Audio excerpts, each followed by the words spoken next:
Bien, hermanos, vamos por favor a orar para que Dios nos guíe en el tiempo de predicación. Bien, oramos. Amado Dios, gracias te damos. Hasta aquí has guiado a la iglesia, mis hermanos. Te doy gracia para el canto congregacional. Te ruego ahora también que des gracia para el tiempo de predicación. Señor, suple mis carencias, por favor, y concede a mi hermano atención, retención, para que pueda aplicar luego de lo que os expongo. Señor, ayúdanos, te lo pido en el nombre de Jesús. Amén.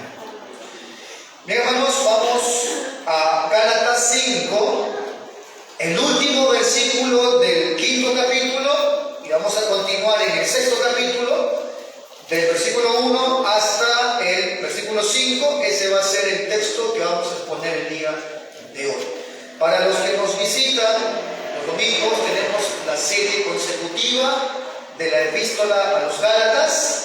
Ya estamos, justo hoy hemos entrado en el último, la última parte, el último capítulo. Vamos a ver qué es lo que encontramos ahí.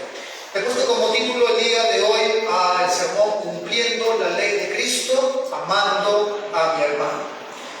Déjenme primeramente introducir qué es lo que el apóstol Pablo nos va a estar indicando en este último capítulo. Este capítulo, hermano, número 6, es un capítulo netamente práctico. Tiene aspectos prácticos, pero que están íntimamente ligados a algo que Pablo ya expuso, a la victoria que se espera en el creyente de esa lucha entre los deseos de la carne y la dirección del Espíritu Santo. Esa batalla que Pablo ha hablado entre la carne, entre tu condición caída y el Santo Espíritu guiándote, se espera que tenga victoria el creyente y tenga un resultado práctico. De eso el apóstol Pablo ahora va a hablar. Ahora, quiero dejar en claro algo, amados hermanos. Lo que el apóstol Pablo va a decir aquí no es inconexo a lo que ya acaba de exponer Pablo. Esa es la bendición que tenemos cuando se predica de forma consecutiva. Lo que Pablo ha dicho no está desconectado a lo que aquí ahora Pablo va a decir. Esto que vamos a encontrar en el 6º capítulo es el resultado práctico. ¿De qué, pastor? De esa victoria que se espera en el creyente. De esa batalla frente al impulso de su condición pecaminosa que aún está presente y la guianza, la dádiva del Espíritu Santo capacitándonos para poner por obra la ley del Señor. Así que el resultado práctico de esa victoria vamos a ver que se manifiesta en eso, en un aspecto que es de vital importancia, que es de carácter esencial y que es el tema de esta porción en el día de hoy. ¿Cuál, pastor? Relaciones personales. Así que, hermano, una persona que dice que anda en el Espíritu, alguien que dice que es cristiano, alguien que dice que vive por el Espíritu, que dice ser guiada por el Espíritu Santo, tiene un resultado en su vida.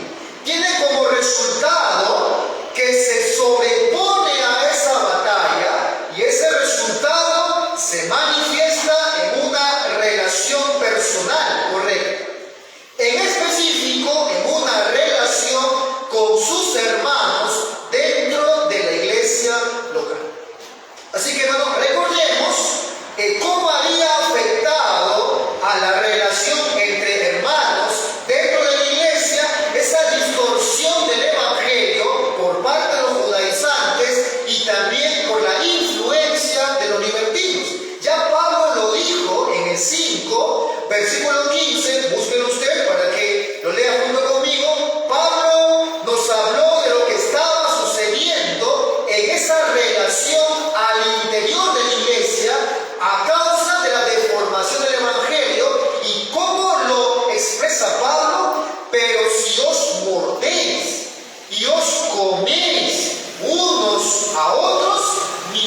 también os consumáis unos a otros.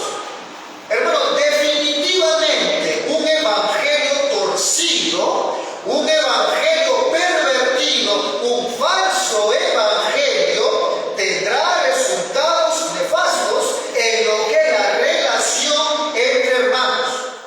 Pero es el verdadero evangelio que nos da una correcta imagen de quiénes somos cada uno de nosotros mismos.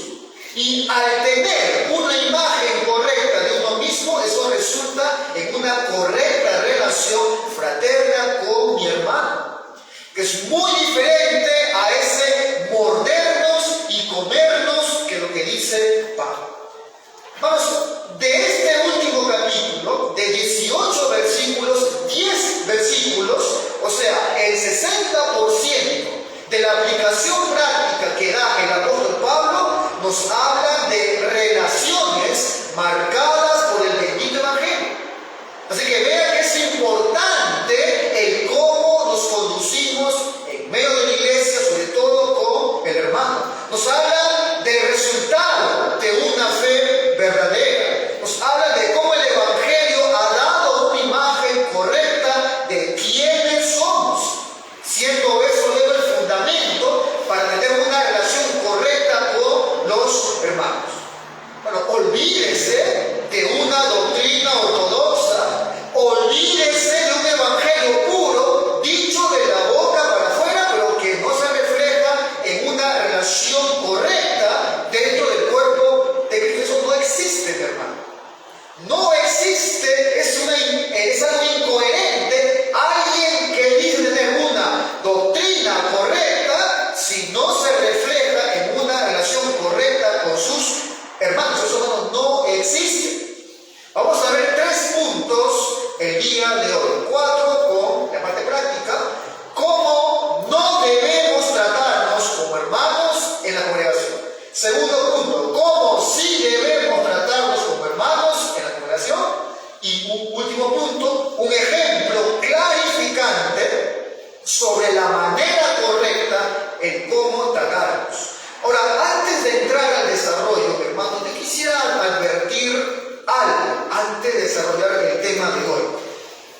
A pesar de que estos puntos que vamos a indicar el día de hoy son súper prácticos y va a hablar de nuestra conducta y va a dar consejo, esto no se trata de tips para mejorar una relación. Estos no son los 5 pasos que debo hacer para que tenga éxito en una relación. Bueno, vamos a ver que esto se trata de un resultado de todo lo que hasta aquí Pablo ha dicho, ha defendido, que es el verdadero evangelio. No es una suma de consejos para que te vaya mejor. Este es el resultado que debe verse en un verdadero creyente. Así que, dada la advertencia, vamos al punto número 1. ¿Cómo no debemos tratarnos como hermanos en la congregación? Versículo 26 del 5. Ahora sí, vaya a su texto de estudio y no lo pierdan, por favor. Vamos a ir y volver, pero siempre vamos a volver a ese punto. Dice, no nos hagamos vanagloriosos, mala esa palabra, irritándonos, otra palabra clave, unos a otros, envidiándonos unos a otros. Bueno, este versículo nos muestra cómo nuestra conducta con los demás está definida por nuestra opinión de uno mismo. Dice, no nos hagamos vanagloriosos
más que tú.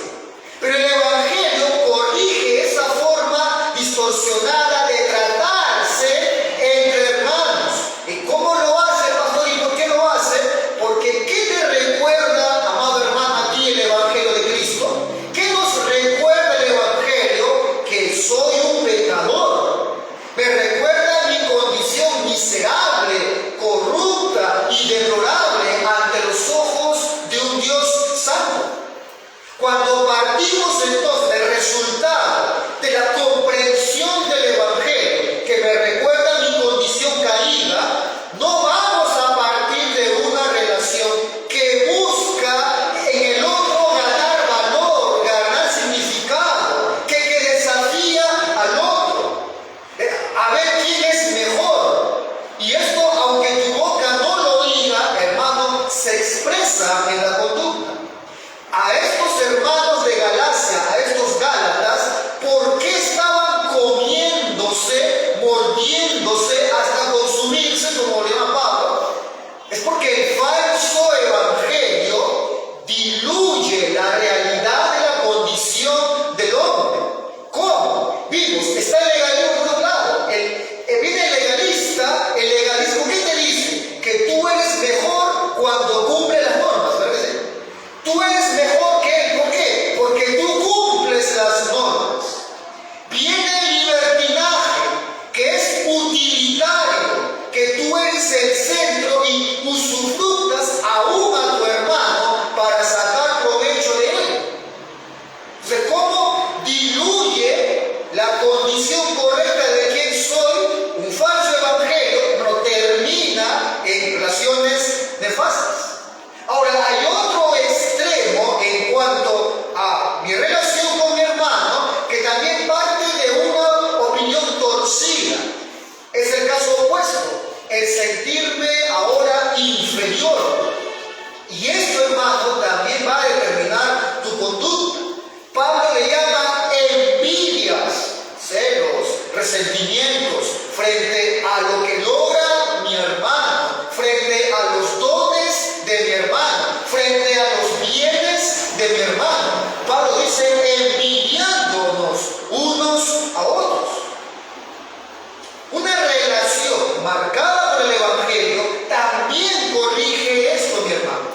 Ambos extremos, la vanagloria y una percepción de inferioridad con respecto a mi hermano, va a conducir a una relación incorrecta.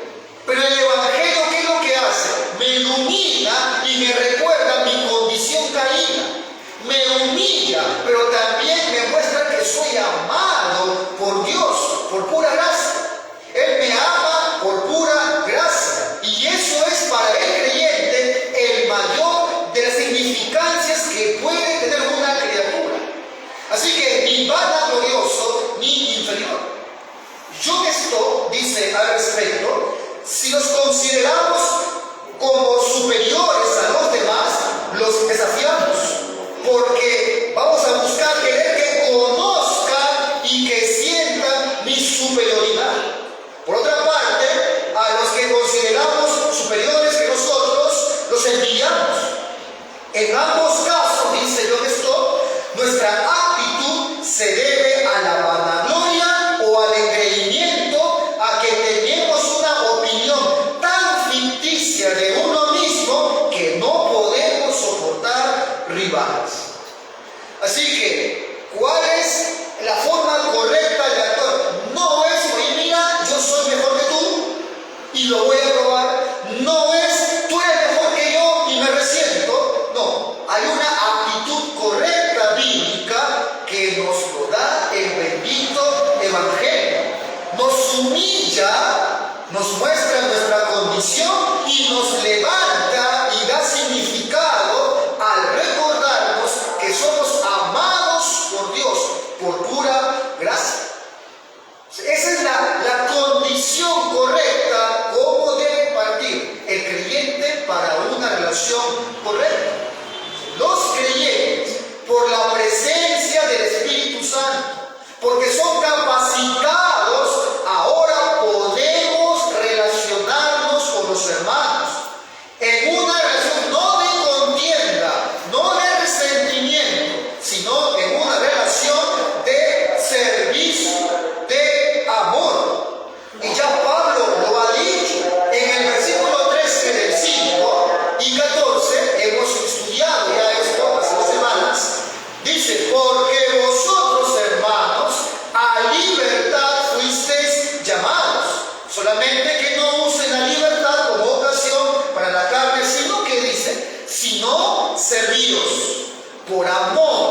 los unos a los otros. Ahora mira el 14.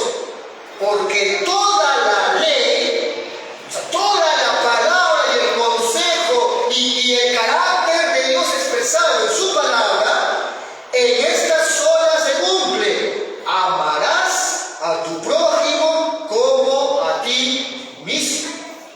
Segundo punto, ¿cómo sí debemos tratarnos en la congregación? Salta por favor al 6 de Gálatas, versículo 2. Ya voy a volver al 1, pero salta por favor al versículo 2.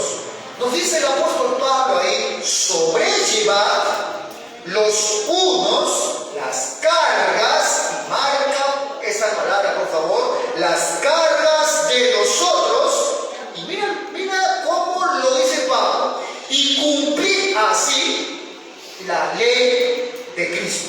Bueno, una pregunta, pastor, ¿y cuál es entonces la ley de Cristo? Juan capítulo 13, versículo 34, dice ahí, es de Jesucristo: un mandamiento nuevo os doy. Ahora pregunta, ¿cuál es entonces la ley de Cristo?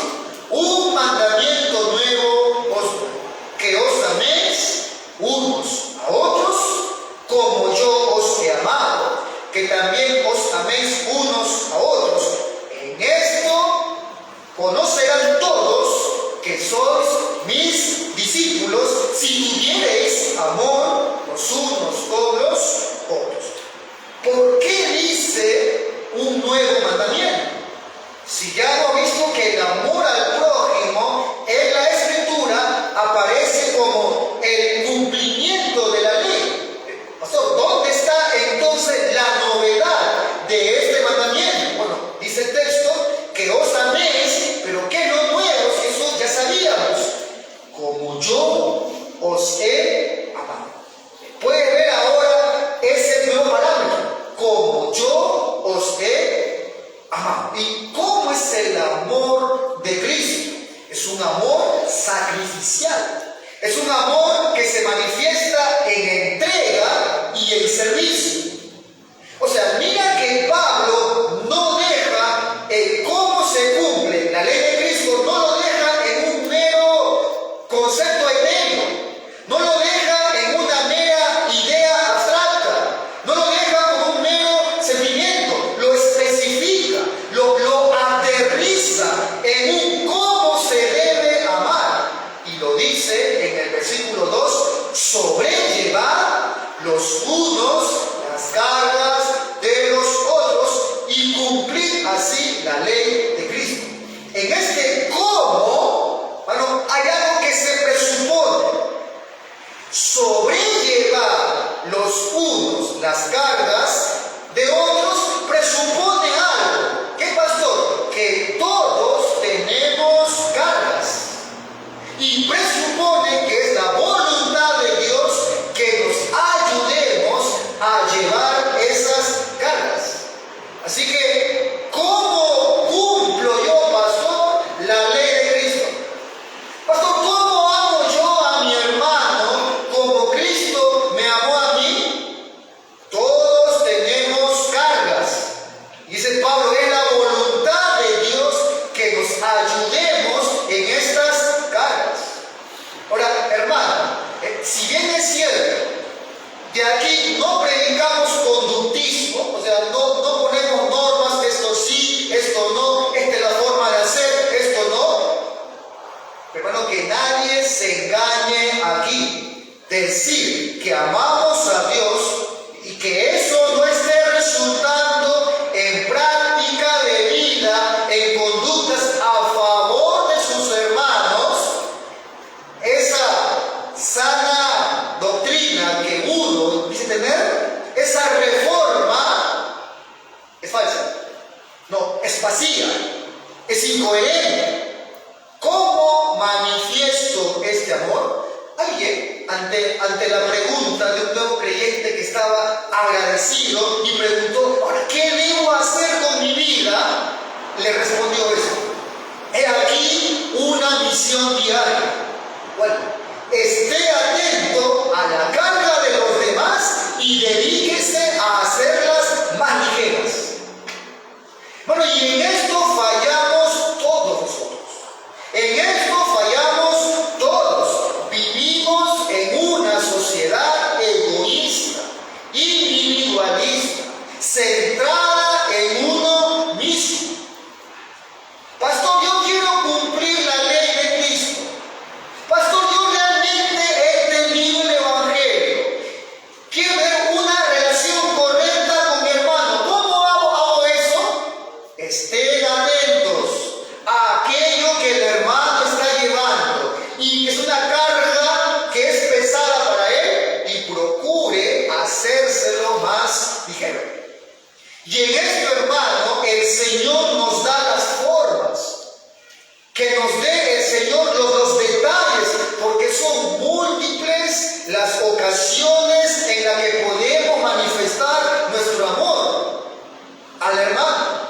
Alguien dijo que ser portador de cargas del otro es un gran ministerio. Es algo que todo cristiano puede y debe hacer. Es el resultado natural de estar caminando siendo guiado por el Espíritu Santo. Así que, hermano, que Dios nos guíe a salirnos de uno mismo todo el tiempo, todos, yo me incluyo. Estamos enfocados en uno mismo, en lo que yo vivo, en lo que yo siento, en lo que me hicieron, en lo que me falta. Cuando salgamos de uno mismo, podemos entregarnos recién al otro y solo ahí mostrar un interés real en lo que el otro está viviendo. Amados hermanos, en esta iglesia local hay personas solas, en el sentido que son creyentes y no tienen parientes y requieren afecto. Hay personas que llegan a la iglesia, aquí yo veo, están paraditas ahí al final del culto y sus hermanos charlando alrededor de ellos. Bueno, en esta iglesia local hay gente que requiere ayuda en sus hogares. Hay gente que seguro estos días solamente comió arroz solo y pan. Hay gente que requiere guía para afirmar sus convicciones. En fin, bueno, hay un sinfín de necesidades de toda índole. Hay cargas diferentes. Pero, hermano, hemos mostrado nosotros, siendo esos que aligeran la carga del hermano, hasta que no salgamos de uno mismo y prestemos realmente atención ante la necesidad del hermano para cubrirla, ¿cómo se podrá manifestar ese amor? Versículo 3. Ahora Pablo pasa a confrontarnos, dice, porque el que se cree ser algo, no siendo nada, a sí mismo se engaña. El que se cree ser algo, no siendo nada, a sí mismo se engaña. Hermano, si alguien se ve a sí mismo como superior, ese no se va a rebajar jamás a llevar las cargas del otro. De igual manera, si alguien se ve por debajo del otro, él nunca va a considerar que tiene una manera de ayudar a su hermano y no lo va a hacer.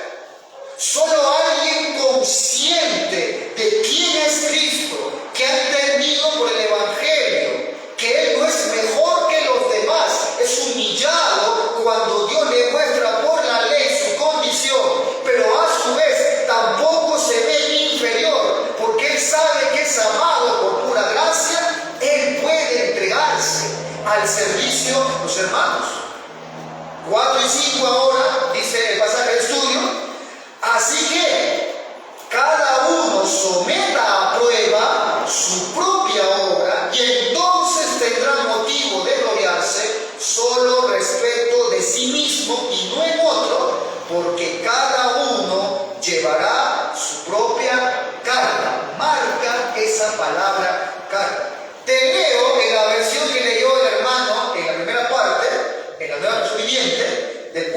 dice, presta mucha atención a tu propio trabajo, porque obtendrás entonces la satisfacción de haber hecho bien tu labor y no tendrás que compararte con nadie. Que cada uno cargue con su propia responsabilidad. Hermanos, tenemos una responsabilidad personal ante Dios de lo que estamos construyendo sobre el fundamento que es Cristo. Y llegará un día a todos que tendremos que rendirle cuenta a Él. Ahora, alguien podría preguntarse, pastor, ¿eso no fue una contradicción de lo que Pablo acaba de decir? Pablo dijo en el versículo 2 sobrellevar las cargas de los otros. Y ahora está diciendo en el 5 que cada uno sea responsable y lleve su carga. Pastor, ¿eso no es una contradicción? No, mi hermano. Las palabras que se muestran en el original nos muestran que no es una contradicción. En el versículo 5, esta palabra carga viene del griego fortión. Y fortión es el peso que regularmente lleva un hombre de manera natural. Fortión alude a la obligación normal de la vida por la cual todo hombre debe responder. En cambio, esa carga, el término carga del versículo 2 es válido. Significa una carga pesada que es difícil de llevarla sola. Así que en resumen lo que Pablo está diciendo es sobrellevemos las cargas que son demasiadas pesadas para que un hombre, para que tu hermano los lleve solo. Pero hay una carga que nosotros somos cada uno responsables ante Dios, por la que darás cuenta, por la que debes evaluarte a ti mismo, no, dice Pablo, en comparación con los demás. Bueno, te quiero aquí dar una advertencia.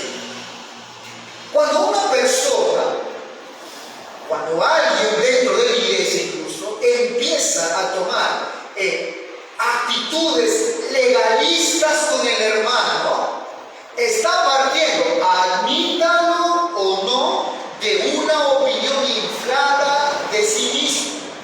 Cuando alguien señala y es extracrítico, hipercrítico, hiperdetallista y sensible como nadie en el pecado del hermano, admítalo o no, él se está relacionando con ese hermano en una comparación donde busca partir de él, yo soy mejor. Y tú no eres mejor. Tú no eres mejor. Ahora, esto no niega que sea real el pecado de ese hermano que está cometiendo.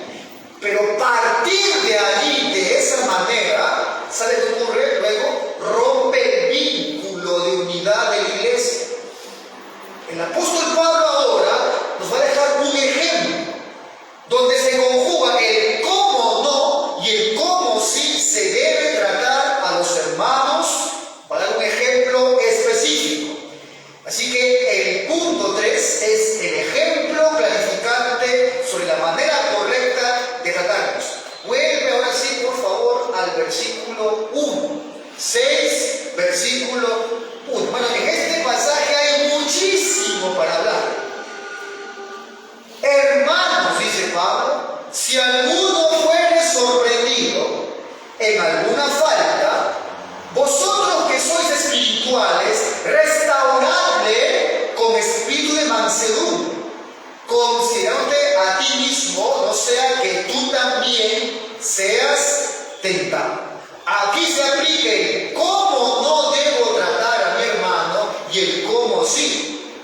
La pregunta del texto es cómo actuar, el ejemplo que da Pablo, cómo actuar en el caso de que uno de nuestros hermanos, esto habla de tus hermanos en la fe, de creyentes, no habla de no regenerados, cómo actuamos en el caso de que uno de tus hermanos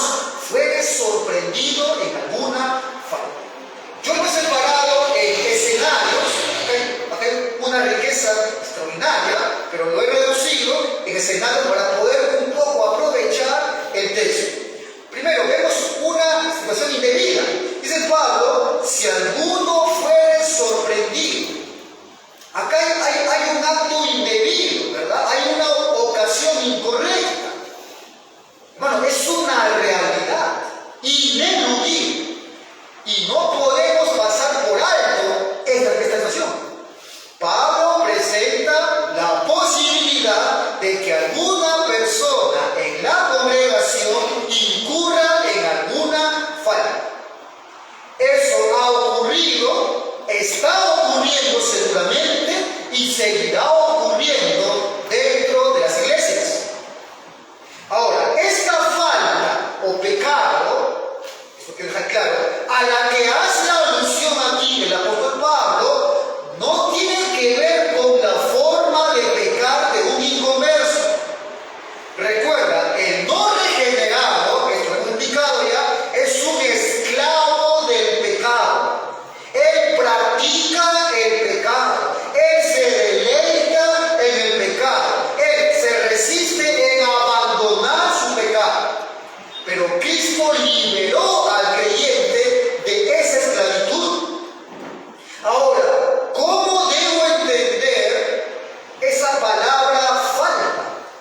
¿A qué se refiere Pablo con la palabra falta? ¿Acaso se trata, pastor, de un grado menor de pecado? No. Hermano, no hay pecado ni grande ni chico. Cualquier transgresión a la ley de Dios es pecado. Y cualquier pecado cometido es suficiente para llevar a cualquiera quien sea al infierno. Así que la Biblia encontramos que pone en la misma lista, por ejemplo, al homicida y al cobarde. Ambos sufrirán el castigo eterno. Entonces, Pablo no está tratando aquí de bajar el estándar de lo que es pecado usando otra palabra como falta. Falta no es la idea de un pecado menor. Pablo no está suavizando con la palabra falta el pecado, sino que la palabra falta implica todo lo que hasta aquí Pablo ha hablado. ¿De qué, pastor? Las obras de la carne. Es a eso que apunta Pablo. Pablo habló de esas obras de la carne, esas faltas, se refiere a eso, que son pecados, finalmente. Ahora, uno debe comprender entonces que estamos aquí en este texto hablando de un creyente que por no estar vigilante ha dado un paso en falso y ha caído. Se descuidó y pecó. No se trata de un pecado deliberado. No se trata de una práctica de pecado repetitiva, sino de una ocasión donde se descuidó ese creyente, cayó y fue sorprendido en una falta, en un pecado. Podría ser, por ejemplo, una mirada indebida, un egoísmo en sus relaciones conyugales. Alguien que no pensó antes de hablar, murmuró de alguien, trajo daño a su reputación. O alguien que pecó con su lengua, alguien que fue contencioso, una influencia mundana, oscureció su doctrina que ya tenía y se deslizó el pecado, etc. Y a esto súmele ahora el descuido en el uso de los medios de gracia, en ejercer la piedad. O sea, tenemos aquí un caldo de cultivo para deslizarnos al pecado y caer. Y ante esta situación, hermano, encontramos que no podemos eludir la responsabilidad con mi hermano de ser su cuidador. Bueno, es algo que ha ocurrido, está ocurriendo y va a ocurrir en la iglesia. Para los que se integran recién a la iglesia, se están sumando. Quiero dejar algo en claro. A veces alguien llega con es perfecto, aquí todos se aman, aquí no hay ni un chismoso, ni una chismosa, ni un murmurador. Eso no es verdad, estimado amigo y amiga. En una iglesia vamos a encontrar, a causa del pecado, todo esto que Pablo ha mencionado, estas faltas. Segundo escenario, el carácter para atender una escena indebida. ¿Quiénes son ahora estos que deben corregir y tender la mano a aquel caído? Dice Pablo, vosotros que sois espirituales. Ahora, la pregunta es, ¿hay en la iglesia hermanos que no son espirituales? ¿Hay en la iglesia verdadera gente que no es guiada por el Espíritu Santo? ¿Hay en la iglesia personas en la cual no habita el Santo Espíritu de Dios? No. Entonces, ¿quiénes son estos que deben corregir, tender la mano al caído? Pablo responde, vosotros que sois espirituales. ¿Quiénes son esos? ¿Son los pastores? ¿Los que más saben? ¿Los líderes? ¿Los que más saben teología? ¿Los que tienen más dones? No, mi hermano, son los que han nacido de nuevo, la iglesia. Todos tenemos el llamado aquí de cuidar del hermano, de exhortar al hermano y corregirlo. Ahora, ¿cómo debemos tratar esa falta? Pablo dice, restauradle. Catartícete es el término griego. Significa estar ajustando, alineando. Restauradle con espíritu de mansedumbre. Mi hermano, ¿qué es restauración? Es una palabra muy gráfica, que tiene toda la intención de hacernos entender a dónde apunta. Por ejemplo, Marcos 1, 19, dice ahí, busca por favor, Marcos 1, 19, dice ahí el texto, pasando de allí un poco más adelante, vio a Jacobo, hijo de Zebedeo, y a Juan, su hermano, también ellos en la barca, y mira lo que dice acá, que remendaban, otra vez la palabra que usa Pablo, catartícete, remendaban las redes, remendaban, restauraban. ¿Qué es, hermano, de restaurar? Es reparar algo que está dañado. Es hacerlo nuevamente apto. Algo que era desechable, ahora le vamos a imprimir nuevamente una funcionalidad, una utilidad. Bueno, yo no restauro lo que veo que es desechable. Yo restauro algo que encuentro en él, algo que tiene la capacidad de una función nueva. ¿Cómo ves tú a ese hermano que ha pecado? ¿Como algo desechable? ¿Cómo ves tú a tu hermano que fue sorprendido, como dice Pablo, en falta?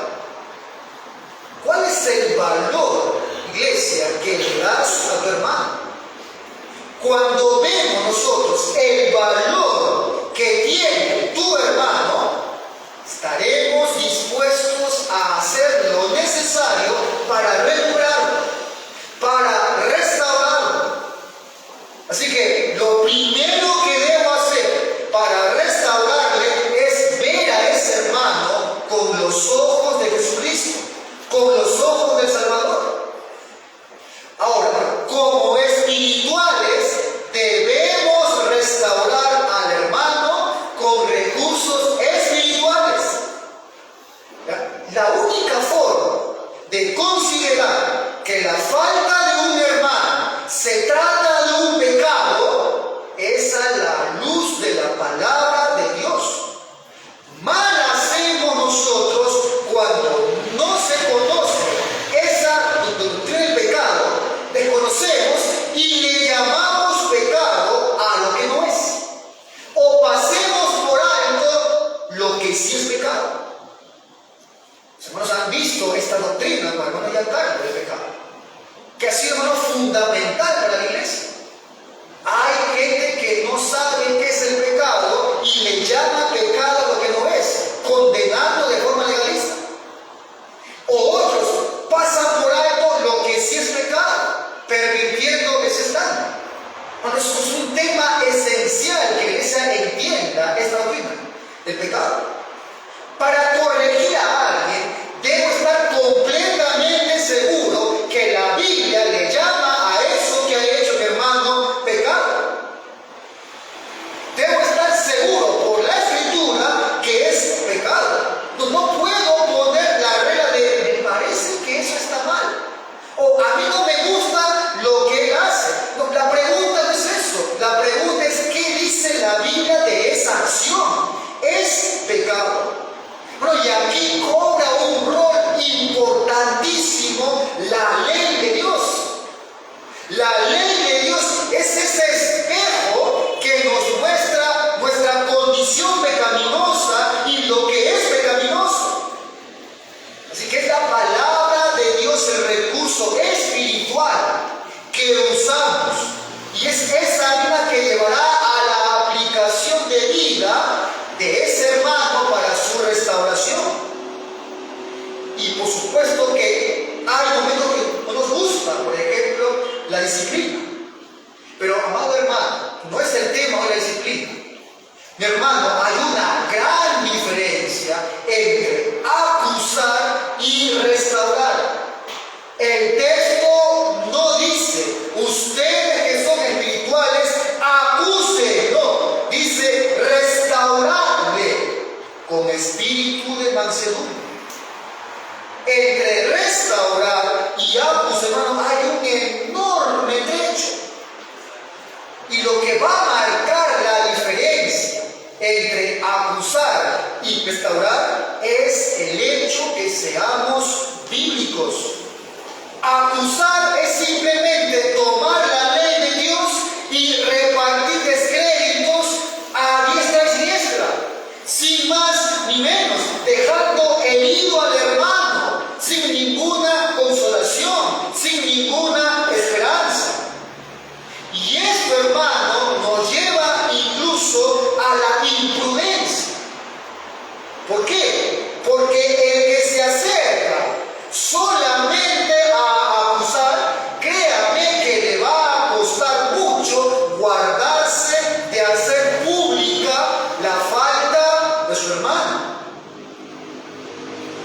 Este pasaje, el 6.1 de Gálatas, está enmarcado en el primer paso. Hemos visto ya en el tema de la disciplina, hay un primer paso. Ya, está enmarcado en ese primer paso de la aplicación de la disciplina eclesiástica. Y recuerden que en ese primer paso, mi hermano, hay un parámetro que usted no debe olvidar. Cuando vamos al hermano, dice Mateo 18, y el hermano es convencido de su pecado por las Escrituras, y el hermano se arrepiente y vuelve al camino de la santidad, hay un término que usted no debe ahí olvidar. ¿Cuál, pastor? La reserva. En ese primer contexto no hay razón alguna de andar ventilando el pecado.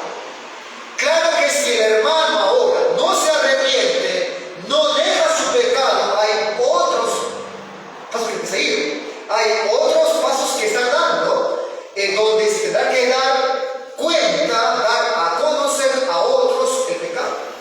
Pero aquí es en ese primer contexto, con espíritu, dice Pablo, de mansedumbre. Hermano, al corregir esa acción, esa labor, es el brazo extendido.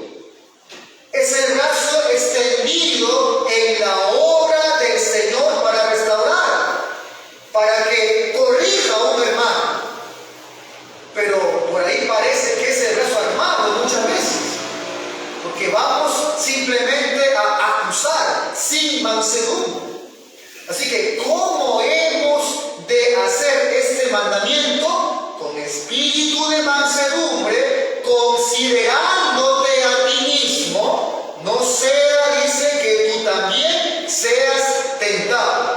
sea, dos aspectos. Uno, tu carácter cristiano. Otro, cuidado con tu debilidad. Bueno, y estos dos tienen una vinculación. Si uno no es manso al corregir, rápidamente puede caer en las obras de la carne, ser tentado en eso. Quítele usted la mansedumbre a la corrección y usted acabará repudiando el pecado y también a su hermano. ¿Cómo podemos aplicar ahora todo esto que ya de por sí, hermano, es recontra práctico? Sin embargo, voy a dar algunos puntos para la aplicación. Primero, amado hermano, amada iglesia, recuerda esto. Ante un hermano que ha pecado, no olvide esto, hermano, usted tiene la misma condición pecaminosa que él. Usted no es mejor que él. Tenemos la misma capacidad de pecar que tuvo el hermano que fue encontrado en falta. Recuerda, así como él pecó, también usted pudo haberlo hecho. Ese es el parámetro en el cual yo me acerco cuando corrijo a mi hermano. Y es exactamente lo contrario que hacían los judaizantes a los gálatas. Ponían todo el peso de la ley sobre los hombros de los demás, cuando debían estar poniendo el hombro más bien para sobrellevar las cargas unos a otros y así cumpliendo la ley de Cristo. Hermanos, si realmente hemos entendido el Evangelio, si realmente hemos comprendido por el Santo Espíritu de Dios y su dádiva de que nos concede comprensión, la relación con los hermanos, hermano, escúchenlo por favor, aún en temas controversiales, aún en temas tan difíciles como la disciplina, la exhortación por el pecado, nunca no debería llevar a la división del cuerpo de Cristo. Pero no, el día de hoy se ve tristemente que algunos han confundido el llamado a santidad con legalismo. Si se ha comprendido el Evangelio, la aplicación de la corrección, por más dura que sea, nunca debe llevar a la división del cuerpo de Cristo. Bueno, no se trata tampoco de hacer de la vista gorda, se trata de hacerlo correctamente como dice la Biblia, en amor. No es haciendo o comparándome, eso levante el ego, hermano. No es comparándome, se trata de meterle el hombro a aquello que falla el hermano, restaurándole para que se sobreponga de esa carga. Porque si él es de verdad un creyente verdadero, él sentirá el peso y recordará el día que un hermano fue solidario en su caída y le levantó y le permitió a este que cayó volver como un hueso fracturado a su lugar. Y él podrá decir algún día: mi hermano cumplió la ley de Cristo. Pero hermano, la búsqueda de una congregación llena de santurrones a la fuerza por imposiciones externas, legalistas, que señalan, bueno, eso no lleva a la santidad de la iglesia. Eso no lleva a que crezca la iglesia. Aquí no hay nadie mejor que el otro. Tercero, los mayores temores para una iglesia siempre ha sido la falsa doctrina. Pero como ya hemos expuesto en Judas, esto se puede detectar cuando hay un cuerpo sólido de miembros y hay un artículo de fe claro, histórico y redactado. Pero hay dos grandes males que ya hemos expuesto: el legalismo y el libertinaje, que quieren cohabitar con